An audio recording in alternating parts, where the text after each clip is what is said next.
You're the guy that made all the decisions. Would you have done a controlled burn? Well, there's the lie. It wasn't a controlled burn, it was an uncontrolled burn. See, I'm a chemical engineer as well as a top health and safety guy. I've got undergraduate and graduate degrees in chemical engineering. You're the first actual expert that we've gotten to speak to. In your opinion, why do you believe that it was an uncontrolled burn? Why are you using that terminology when so far everywhere else we've seen that it was a controlled burn? You can go to a place called West Liverpool downriver, and that's where they burn hazardous waste. And in a hazardous waste situation, they very carefully control the temperature and the amount of oxygen so that they get complete combustion, right? It's time, temperature, and amount of the air-fuel ratio. There's no controlling of the amount of air that gets in there. That's why you saw all that soot. So it's not a controlled burn, because a controlled burn would have to be like in a furnace or in your car or some system where you control the fuel, in other words, the vinyl chloride and the amount of oxygen. So they didn't do that. So it's an uncontrolled burn.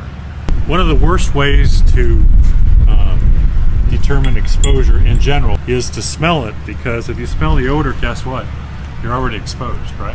How long have you been doing this? 30 years. I'm in most of the big named lawsuits as the exposure expert. It's a privilege. I get called in to try to figure some of this stuff out. So that's my job always, is what really happened, you know.